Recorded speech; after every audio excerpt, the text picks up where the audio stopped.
Good morning, y'all. Look, before this, I'm just like, but yeah, I'm up, I'm alert. How y'all doing? How you doing? I have my Red Bull handy, so yes, let's get to it. This is my review for the Real Housewives of Salt Lake City, season 6, episode 3. Um, y'all, just letting y'all know that this will be my last review until I get back on Tuesday. My flight to Portugal is literally in 4 hours. So yeah, again, I'm the hardest working ninja on YouTube. Look, gotta do what you gotta do. Anywho, this was a meaty ass episode, so once again, they keep giving us straight fire from week to week. I'm just glad Real Housewives is back. No shade to Miami, but it's time for the big guns like Salt Lake City, Potomac, and then I'm pretty sure down the line we're gonna have Atlanta too. I'm sorry, Beverly Hills. I'm good. I'm good over here. Anyway, we got 15 people in the chat. If you catch the replay, that's fine too. Just make sure you hit that goddamn like button, please, and thank you. Let's get into the episode. So we have the taglines. Let's just go through each one, okay? So, oh my God, I had it up here right now. Look at this. All right. So Mary's is I'm just here to eat, drink, and be merry. Yes, I'm digging it. Angie, I'm Greek, and the rest are just a tragedy. It's cute. It's cute, but I'm gonna need her to lay off the Greek shtick. I feel like her daughter. Like, calm down, mom. Bronwin, if my closet had skeletons, at least they'd be well dressed. I think she did that. This may be my favorite one. Lisa's is I don't go low, I go the distance. I mean, okay, sure, girl. I'm not mad at it. I'm not mad at it. Meredith, while you drop lies, I'm dropping the beat. This is a chop. Chop Meredith. I mean, is it because she's DJing now? I want to go to one of her DJ sets just so I could throw a tomato at her. Like, why is she doing this? I thought she was into fashion and jewelry. Thank you. I think Meredith was the worst. Like, come on. Whitney's is roses are redheads, violets are blue. Don't come for me or I'll come for you. This is also a chop, Whitney, as well as your red hair, but we'll get to that later. Heather's is my nest is almost empty and this bird is ready to soar. Good for you, but it's boring. Yeah, Mary and Bronwin, they win for me. I like Bronwin's the best, but after that, I mean, Mary, she has a great tagline every season. Really. Let me know in the chat who's y'all's favorite taglines. Okay, so the episode opens with Lisa at work. I'm glad she listened to Bronwin in the last episode. She's organizing an event that has celebrities attending, and we can see she gets major validation from it. She goes on to name drop multiple people. I don't even want to repeat it. It went to like maybe 7 people. I'm like, girl, they don't know you. They don't know you at all. She says she's running a big business that none of her other castmates understand, and being sued all the time just comes with it. Like, she's also not worried about it because she has 6 lawyers on payroll. I mean, Lisa is just so damn humble, y'all. Like, how could you not like her? How could you not like her? We later found out that Lisa has a 2-part gathering planned for the ladies. The ones that she fuck with, she's going skeet shooting. I'm a nigga from the South. I don't know what that is. It sounds nasty, but I know it's that, they throw the frisbees in the air and they shoot the gun at it.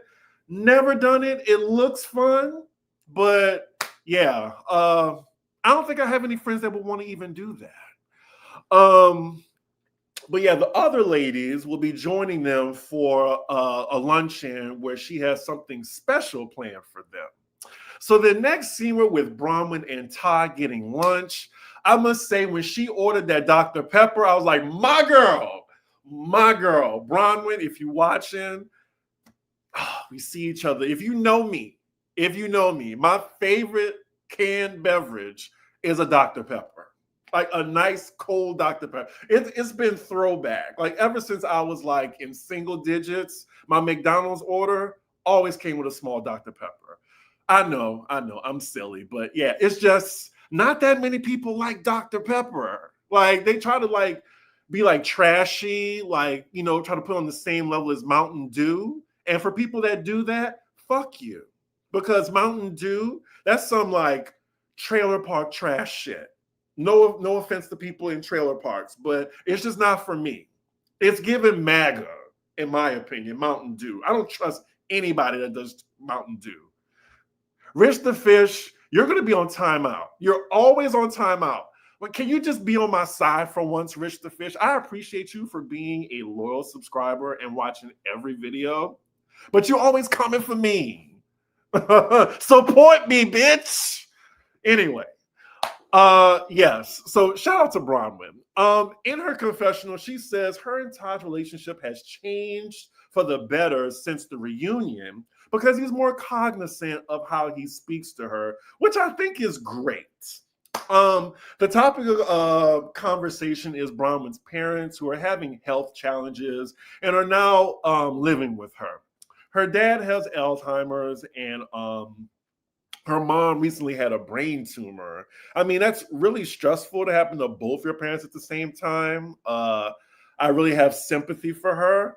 Her dad needs round-the-clock care now, so they moved him to a facility. So right now, Bronwyn has her mom, her daughter, her daughter's boyfriend, all under the roof, Todd included.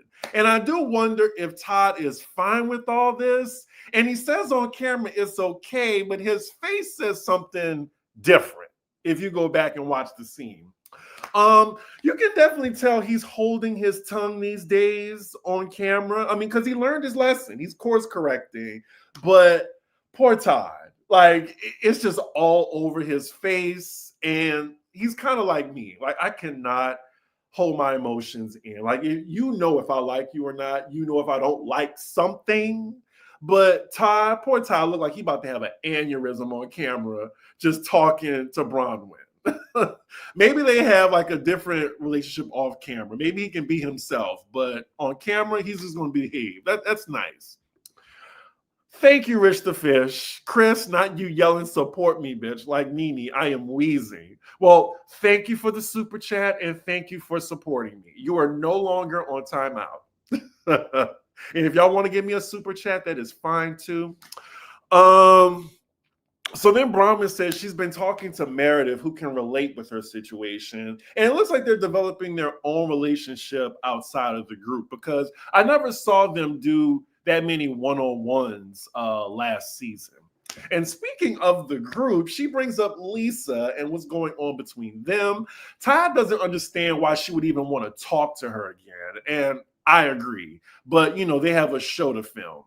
Bronwyn still wants to fix it, and she brings up how it bothers her when people don't like her. And I remember Mary saying this to Dorinda on the radio show she went on. And I like, look, there's always going to be someone that don't like you. Like she needs to get over that. Look, I think I'm a friendly person, but I am the villain in a few people's stories. I am. And look, can't do nothing about it. She does say that she wants to get to a point with Lisa where they're cordial and she doesn't, you know, piss her off whenever she's around her. But Todd doesn't think that's possible. Oh, not because her mama don't like her. I mean, we'll get to that. Todd is right for telling her she cares too much about what other people think. I agree. Let me just a little Red Bull in my system. I hate that the watermelon one tastes so damn good. I'm just like, how stereotypical, but I love it. It tastes so good. It's so much better than like just the regular one. Where was I? So next scene, we're with Angie visiting her dad. Her dad is 89. And I agree, that is a blessing to have your parents around that long. Like my dad, he will be 77 or 78. Like I would feel so blessed to have my dad at 89. And her dad looks great, like mobile, everything. So yeah, shout out to her dad. They're spending quality time together and he's going over old photos with her. It's an emotional moment to her, especially when she's talking about her Greek heritage.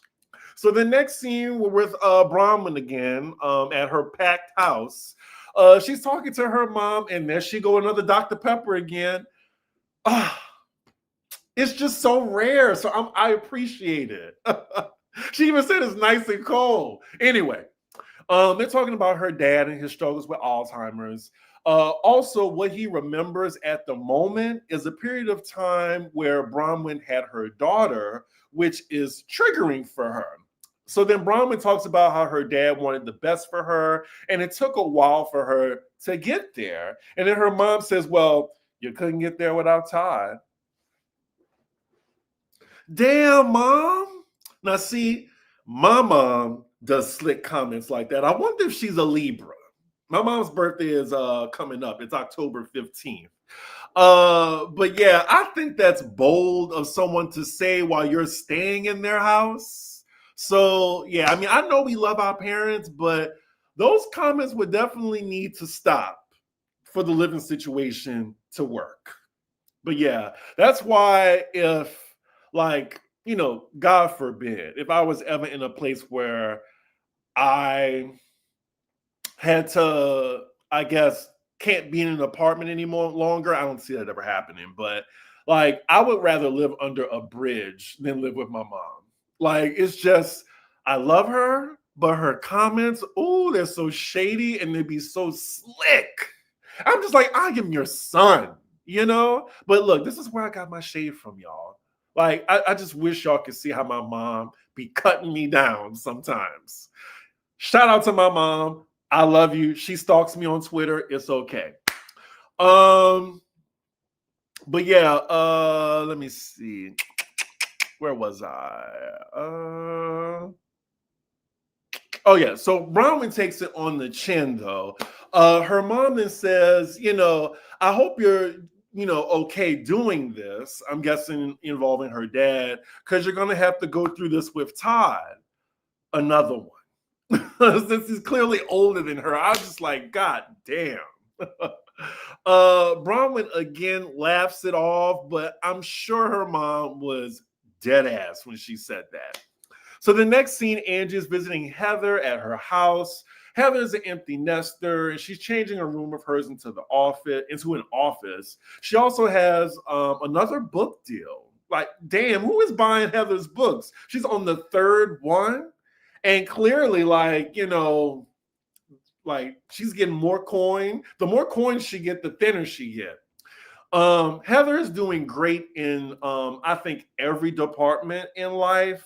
But I would actually love to see Heather going on dates, but maybe they're saving that for the new like dating show for the Housewives. Maybe she's going to be on that season.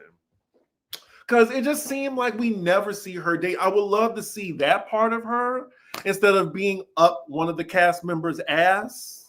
Angie says she's in the process of getting Greek citizenship, and she's frustrated that her daughter don't give a damn. And her daughter just thinks, Mom, like, this has become your whole identity. Ouch. You know, kids can be cruel, especially when they're teenagers. Because I think her daughter is now a teenager. Let me tell you, those teen years, I don't want a child. Because I know how I was when I was a teenager. I was very rebellious. I wanted my independence. And I just remember just going at it with my mom. Anyway, they are now talking about the party in the last episode. And from their conversation, it looks like Heather may be a little tired of Lisa's bullshit too. She definitely brings up the I have a different life than you all, that comment. And like I just knew that stung for Heather because she hates to be felt like someone is over her because in Heather's psychology, we've seen it since season 1 how she always wanted to be one of the cool girls, be friends with the popular girls. But when Lisa definitely kind of involuntarily lets her know her position, then yeah, I'm pretty sure that struck a nerve with Heather. And then she's in her confessional, she sounds like she's at a crossroads because look, she's been wanting Lisa's friendship for years. If you've been watching this franchise. I just think putting up with someone isn't a friendship. I think all my friends have their quirks or whatever, but if they really if it came to a point where this friendship felt like work, we would need to have a conversation because I don't want to feel like friendship is work, any relationship. I'm too old for that shit. She then says she's becoming unable to defend Lisa, and I'm like, good. Stop being her fucking soldier. I'm sorry, y'all. I'm just trying to get through the review. So if you have some comments, I'm gonna try to get through a few. It's just a lot of episodes to cover. These bitches be bringing it every week. I'll try to do a few. Hey, Riri, I'm a Libra and I make slick comments all the time. Yeah, y'all are passive aggressive and y'all are very stubborn. That's what I attribute to Libras. Them teen years are rough. I'm on my last one. Bittersweet. Look, as a parent, I know. Heather wasn't kissing up to Lisa. I think she's just collecting dirt on her to use later. No, I really do think that Heather wants Lisa's friendship. For real, for real. So yeah, speaking of Lisa, next scene we're at her first gathering with the people that she likes at the moment. I'm not sure why Brittany wasn't there, but I'm pretty sure that's because Heather didn't let her know that Brittany was really having her back, even more than Heather. I just think that needs to be talked about. Like at BravoCon, like before the reunion, like I might ask that if I get to the Salt Lake City panel. She says she didn't invite the other women to the shooting range because they already stabbed her in the back. She doesn't want them to shoot her either. She is crazy, She don't try. Oh my God, Lisa. Anyway, they're actually shooting these discs in the sky. At first, I thought like they were editing it to make it seem like they were shooting it, but they really are shooting it back to back, like hitting the targets. That shit looks hard as fuck. But I actually do want to do this. Maybe I'll do this one time. Suggest this in my friend group. I see we have like almost 80 people in the chat. If you're slowly coming in, please hit the like button. Thank you very much. And subscribe too. Like it's been a little slow on the subscriptions. Can we move this up just a little bit? Just a little bit. Later on, the other ladies arrive to the luncheon with no clue what Lisa has in store for them. So now all the ladies are together. They walk into the room and all you see is poster boards everywhere of blown up photos of Lisa's many lawsuits with dismiss stamped on them. She is a whole fool for this. Like just all around the room. Like I just don't understand because it doesn't make sense because denying the allegations does not equate to the case being dismissed. And then there's also random photos of Lisa by herself smiling, and then she's with her husband too. The ladies are just roasting her in their confessionals. This is nothing but stunts and shows, y'all. And I'm here for it. I don't think Lisa cares that she looks like a fool because most narcissists, as long as the attention is on them, it doesn't matter. As they're seated, Lisa says this lunch is to clear up the accusations, misinformation, and lies. The ladies all have blank stares on their faces. They said they saw the lawsuits already. So, like, what is this? What are you trying to prove with this? But according to Lisa, they're dismissed, allegedly. Bronwin says dismissed because you paid them, like paid them back, or dismissed because they were fake. Lisa said dismissed because it's none of your fucking business. Now, see, at that point, she would have been cussed the fuck out right after that. But Bronwin just laid back and took it. She paid that comment. I'm just like, no, bitch, your leatherface ass ain't gonna talk to me like that. Angie then wants to know about the mystery man that's been paying Lisa's bills, but Lisa trying to talk over her, and Angie's like, shh, shh, shh. Angie continues and says, so you don't owe that man 118 grand. Lisa is like stumbling, and I'm like, girl, you did all this preparation around you, but you still stuck when they bring that part up of the lawsuit. I agree with Bronwin. Just because you Photoshop dismissed over these court documents that you blew up doesn't mean that they are. And according to Lisa, only one lawsuit isn't dismissed yet. But then she says one is in the process of being dismissed. I'm just over it. Also, y'all, is this girl Amy at the table Lisa's new minion? Is she like the new friend of or whatever? Is she testing? Because they were at her house in the last episode. I don't mind, but I don't know. Like, y'all know when Lisa brings in somebody, and it's been every season, every time Lisa brings in a friend, like their relationship blows up by the end of the season. Like, we're already at like what? She brought on Angie. She brought on, I think, the other Angie too. Who else? Oh, I'm missing somebody, y'all. Oh, Bronwin. That's 3. Oh, really? Is that the T, Kiki? Amy quit mid-production. The drama was too much for her. Wow. Can we get some fact checks? That's so interesting. It was too much, Taquita? Was the kitchen too hot? I don't know.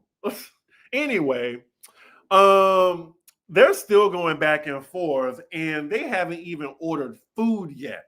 Angie then brings up that Lisa herself was doing digging on Bronwin with the necklace, yet accusing them of digging on her lawsuit.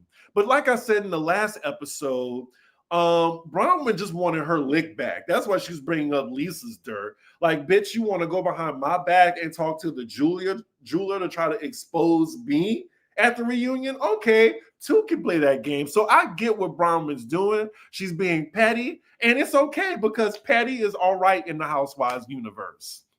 So now it's Lisa versus Bronwin again. Lisa now calling Todd a misogynist, and Bronwin then flips the script and calls Lisa a misogynist for saying that she sucks dick for money. Like, she's trying to expose Bronwin for lying about the jewelry, but Bronwin says, we went over all that at the camping trip that you chose not to go on. Lisa then says, well, I was with Ben Affleck and Blake Lively. Girl, enough. I'm tired of this. The tea is, this bitch is just a party planner. She's like, these people do not know her. Usher does not know her. Ben Affleck, Blake Lively, Forrest fucking Whitaker, they don't know her. But she just thinks because she's in the orbit of these celebrities just planning shit for them that she knows them. Like, the studios are hiring her to put on these parties to, for celebrities that might show up.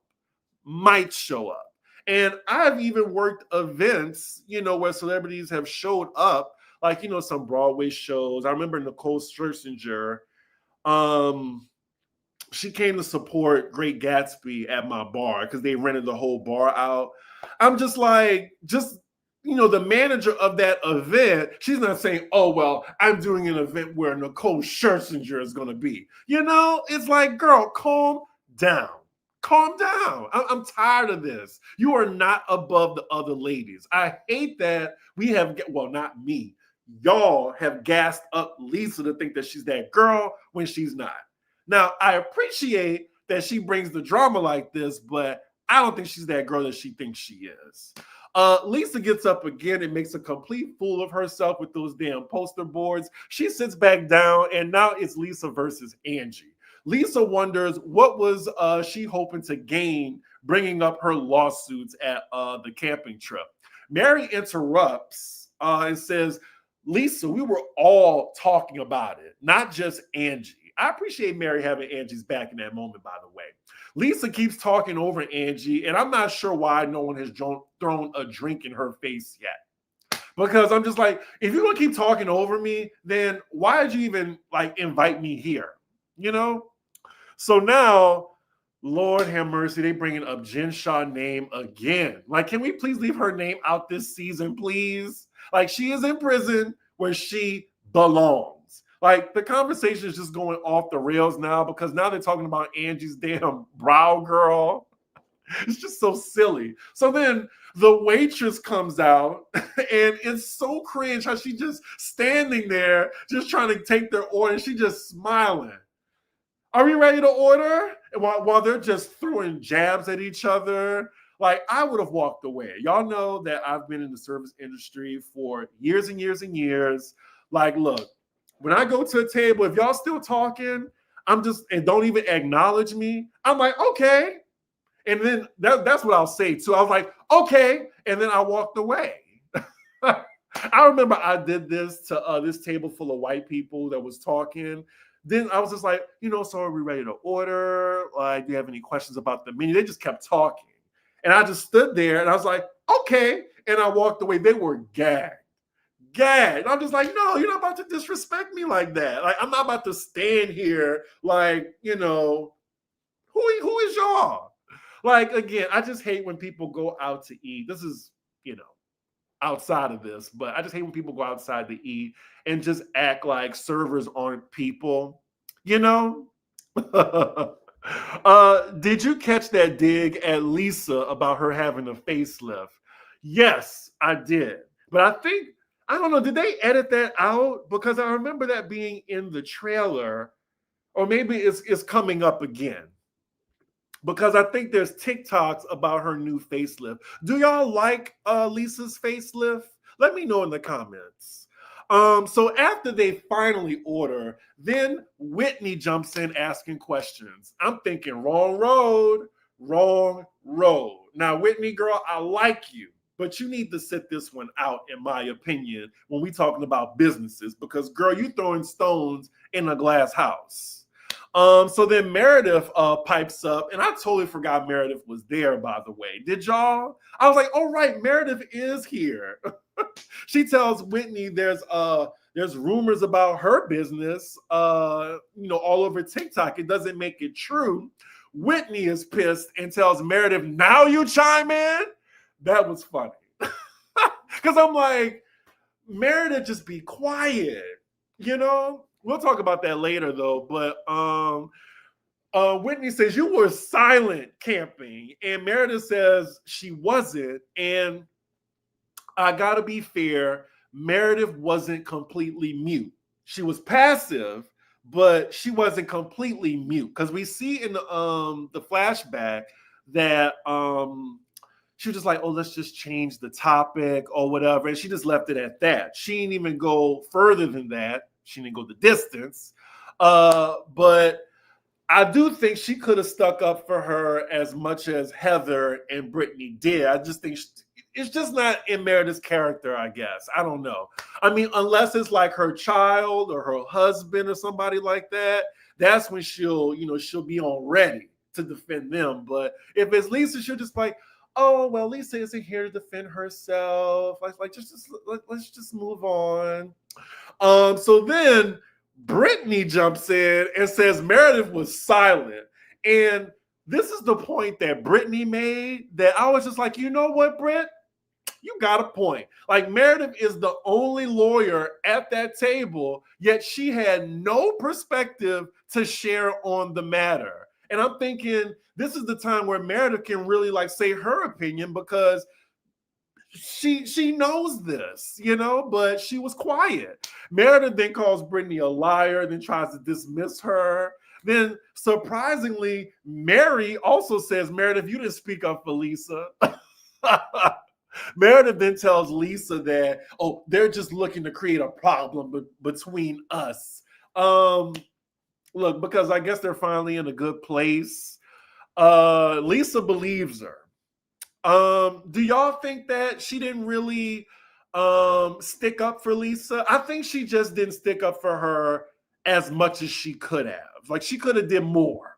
Because I don't know, if my good friend is somewhere where I'm being talked about like Lisa was, and all you have to say is, y'all, let's just change the topic. He's not here. I want you to defend me a little bit harder than that. A little bit harder. Whitney then tells Lisa this doesn't prove anything, and Lisa asks her, "Well, how are you unwinding your business?"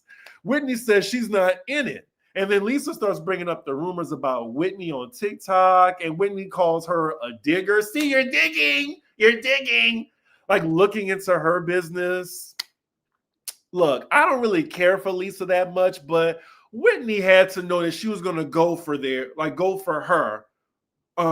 Come for her when it came to her business. Like, she says she's deflecting, but I'm like, you're coming for her business, like, when you just went out of business. So it is what it is. Like, if I was Lisa, I'd be like, girl, why are you even worried about my business? Worry about why your business failed. So yeah, like, I don't blame Lisa for coming at Whitney like that. Lisa tells her, you're the last person that needs to be talking, Whitney. I agree.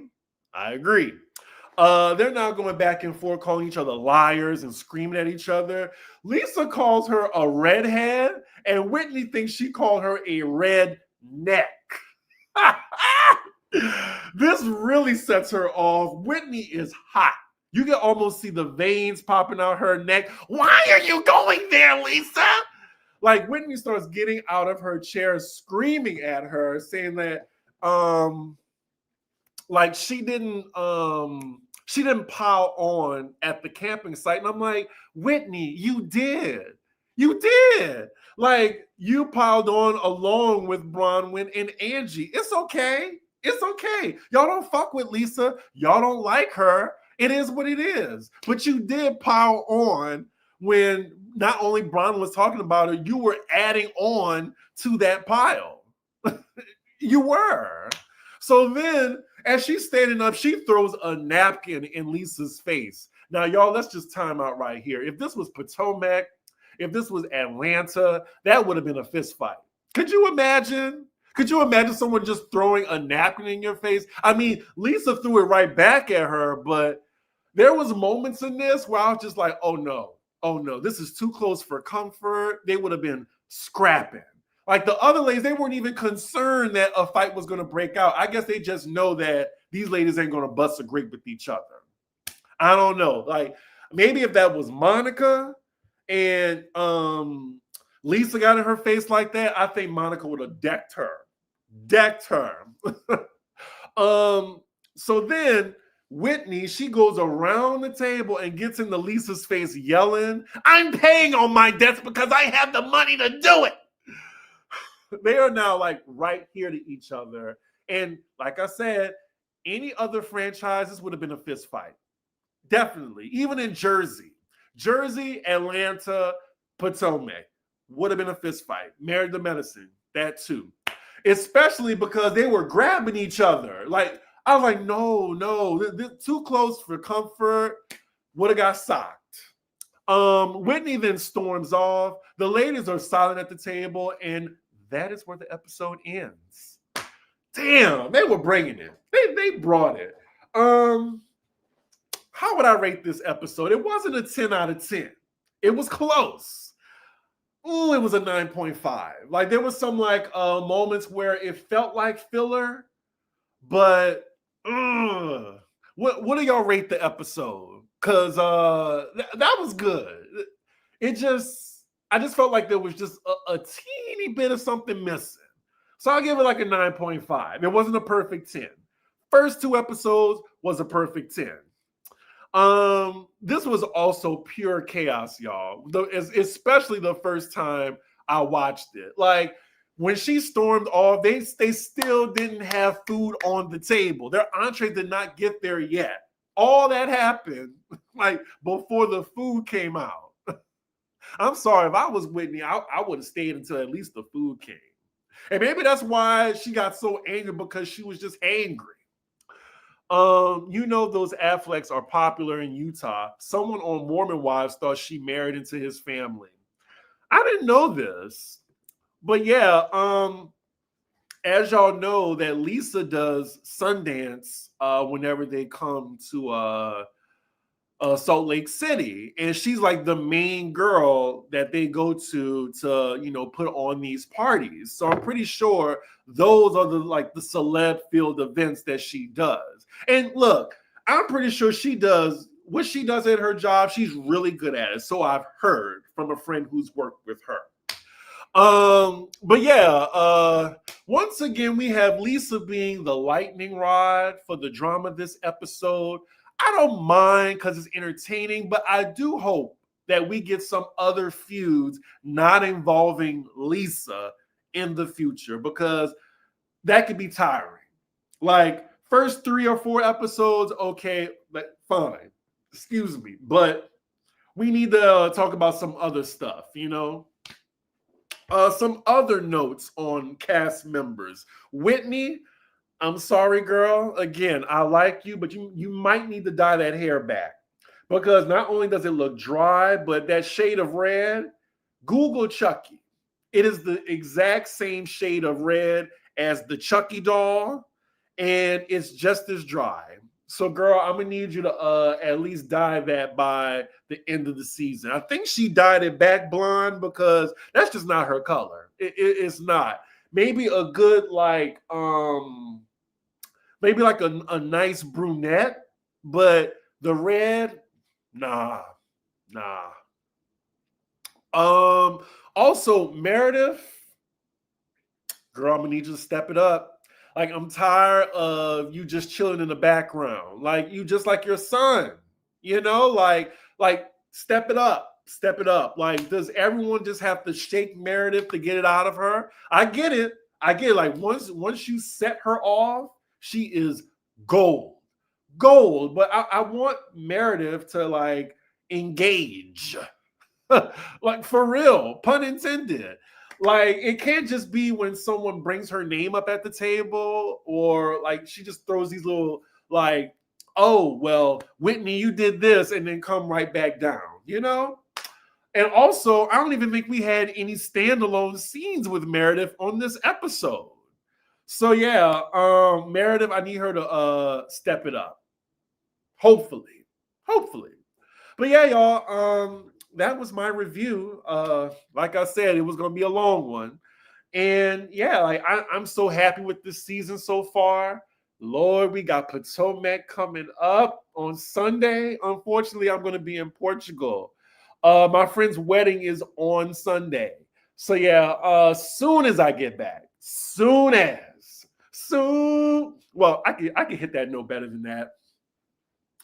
Soon as I get home.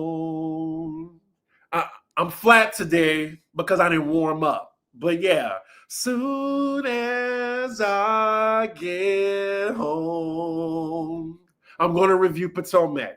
And then I guess that's going to I have to do Miami, because that's the reunion, part 1. And yeah, that's going to be the schedule. And then I'll be back. Pop roast, y'all might get pop roast on Sunday. No, y'all might get it on Saturday. Might. Most likely. 80%. But yeah, thank y'all so much for being here. I appreciate y'all. Just make sure y'all, hit that like button.